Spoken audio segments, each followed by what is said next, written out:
بسم اللہ الرحمن الرحیم۔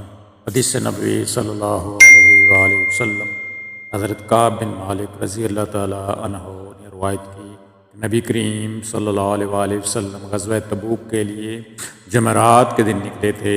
آپ صلی اللہ علیہ وآلہ وسلم جمعرات کے دن سفر کرنا پسند فرماتے تھے۔ صحیح بخاری حدیث نمبر 2950۔